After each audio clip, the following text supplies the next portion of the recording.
Let me counsel my younger readers to beware of dislocated shoulders. Once the deed is done, a terrible liability remains. Those were Winston Churchill's words, written in his memoirs, My Early Life, and published in 1930. He's referring to an injury he sustained in 1895, aged 21, whilst disembarking a boat in India. Describing the incident, he said this: I put out my hand and grasped at a ring. But before I could get my feet on the steps, the boat swung away, giving my right shoulder a sharp and peculiar wrench.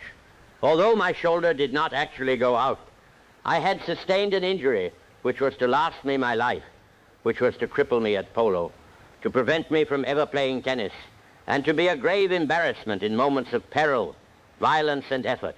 Nobody wants to be embarrassed in moments of peril, violence, and effort. But I am unfortunately one of those people, having been there personally and dislocated my shoulder 6 times, a few times playing rugby, once weightlifting and once snowboarding. Like many people who have had traumatic shoulder instability, Churchill's injury caused him problems for decades. And I share this story because I want to bring to life an important message around shoulder dislocations. The purpose is to present something of the reality and risks following shoulder instability so that you can proactively do the right things and avoid the life-changing consequences of not giving a shoulder dislocation appropriate respect. Now, Winston had it pretty rough back in 1895 because they didn't know a whole lot about surgical options or non-operative methods. But whilst we have come a long way since, the problems that Winston Churchill was forced to live with are not actually that different to those that people are still experiencing today. This therefore becomes an important conversation, especially when you consider that over 55% of people who dislocate a shoulder once will do it again within 2 years. If you play a contact sport, your risk is a whole lot higher. We're potentially talking around 75 to 80% risk. So let's go through what happens post-dislocation and what you can do so that you don't fall into the same trap that people have been since, for today's purposes, let's say at least 1895. Now, first-time shoulder dislocation isn't just about the pain. Yes, it's uncomfortable in the moment, but it's also going to affect sleep, daily living, training choices, and confidence in movement. But it actually hits a little bit deeper than that.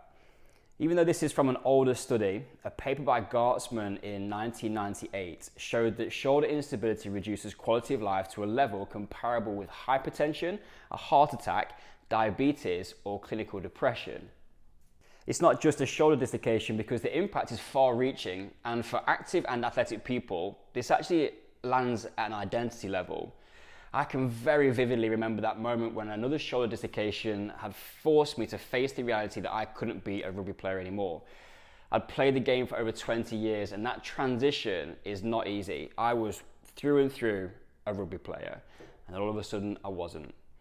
And I don't think that many clinicians actually understand the psychosocial impact and as such have a real understanding, and that can be missing therefore from the rehabilitation process. It might sound bold, but unless you have dislocated a shoulder, I don't think you fully understand the kinesiophobia, that being the fear of movement, that comes with the injury. And it affects you daily. And perhaps people are right to be fearful. A study from Robinson in 2006, published in the Journal of Bone and Joint Surgery, tracked 252 active adults after a first-time anterior shoulder dislocation, all of which were treated non-operatively. They found that 55.7% redislocated within 2 years and 66.8% had experienced a recurrence by 5 years. Now this one should land pretty heavy. 86% of all recurrences happened in the first 2 years. And that serves to highlight the importance of the decisions that are made and the process which is followed during that initial time period. Far too often people rush back to contact sports. In 2015, a systematic review and meta-analysis looked at 1,324 patients and the recurrence rate was 39%. And the paper goes on to explain that that picture gets a whole lot bleaker if you are a young person, play a contact sport, and you have a level of joint hyperlaxity. Now, I first dislocated my shoulder at 19 playing rugby, and I've dislocated my hip age 12. So I ticked every one of those boxes. Therefore, the pattern is clear, and hear this as I say it. Contact exposure plus non-operative care means that you are in a higher risk cohort for recurrence. My caveat on that, however, before we all think that surgery is the first and most important option, is that I believe that standard rehabilitation or reconditioning practices, of which I, of course, have been a recipient, have still got a long way to go and can better prepare people for more successful outcomes. And there is certainly the potential to change the outlook for many people. So why does a shoulder feel untrustworthy post-dislocation, and why is it potentially more liable for redislocation or for recurrence of injury? Now, there's a ton of detail that we could dig into here, but let's avoid getting stuck in the weeds and keep it a little bit top level. So after dislocation, multiple systems are affected, and it's likely that there have been some structural changes to either the humeral head, the labrum, and or the capsule. Muscle coordination around the shoulder will also have been altered, and the brain is going to have a heightened perception or assessment of threat. That's where some of that kinesiophobia is going to come from. So as such, we then find ourselves in a bit of a loop. Altered movement patterns lead to avoidance. Avoidance leads to weakness. Weakness leads to apprehension, and apprehension leads to higher recurrence risk. You need to know that I am congratulating myself right now on getting a reference to both Winston Churchill and Yoda in one video. So where does a structured rehab strategy come in, and how can we change the outlook for people? Well, the job essentially is to restore strength in vulnerable ranges, improve controlled movement under load, and develop more confidence in sport-specific positions. Remember from that Robinson paper that 86% of redislocations happened within 2 years. That window of time is therefore decisive, and what you do will have a significant impact on your ongoing shoulder function and the confidence that you have, plus a successful return to sport. And this is going to be relevant whether you are going down a non-surgical or surgical route, which I will talk about in a second. But either way, if you are planning on returning to sport, this is an essential period that you need to take seriously. That first 2 years post-dislocation, particularly if you go down a non-operative route. So what next? On that subject, surgery might be presented to you as an option depending on factors such as age, severity, frequency of dislocation, the mechanism, and the sports, activity, or lifestyle that you ultimately want to return to.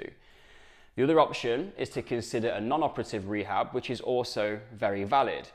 We have done a lot of structured progressive shoulder reconditioning programs for shoulders with a history of instability, which was successful in rebuilding strength and control in vulnerable positions and restored confidence through exposure, not avoidance. With a dislocated shoulder, the job is not to hide from the places where you feel vulnerable, where you need to build strength, control, and confidence so that the brain has got the tools in order to safely move into those positions again.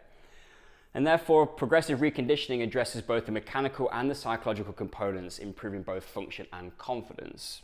That sounds like a pretty positive thing post-dislocation. And for what it's worth, I have done both surgical and non-surgical options. So if you want to discuss your options and get my perspective, feel free to book a consultation call via the link in the description. So let me wrap this up. Following a shoulder dislocation, you need to consult professionals. I can't stress this enough. Don't do nothing. Don't try to pretend that it didn't happen. That strategy is almost certainly not going to serve you well in the long run. I know that because I tried it. After my first dislocation, I did nothing, tried to continue to go to play rugby again, redislocated it twice before I didn't have any choice but to go and seek out some professional help. Most likely making it worse during that whole situation. So get clear on your options and take advice from people that are specialists and that have got your best interests and your desired lifestyle at the center of their decision making. What you ultimately want to get back to is an important part of the conversation in those early stages because it will determine the trajectory that you go on and what needs to be included in your program and plan. And finally, on that plan, commit to it. You have to take it seriously and you have got to stay the course. Don't get complacent. Just do a proper job and understand that your shoulder will probably always benefit from some maintenance work for the long term. And that is, again, whichever route you choose to go down to, surgical or non-operative. And don't forget, most recurrences happen early, but early action will change outcomes. Winston Churchill suffered with his shoulder for his entire life. Fortunately now, we know more than they did back then. And as such, you don't need to let your shoulder history dictate your future. With informed decisions and the right guidance, you can actually put yourself back in control and give yourself the best opportunity to achieve whatever success looks like for you. If you found this video useful, and I'm guessing you did because you've made it all the way to the end, please like it and then subscribe to the Dynamic Shoulders channel. And if you have any questions, you can contact us via the links in the description. We're always happy to help. And this one lands pretty personally with me because I've been there and I've lived it firsthand, and I know how debilitating an injured shoulder or dislocated shoulder can be when you are trying to get back to a lifestyle that you love. So get in touch if you need any help, and we'll see you next time.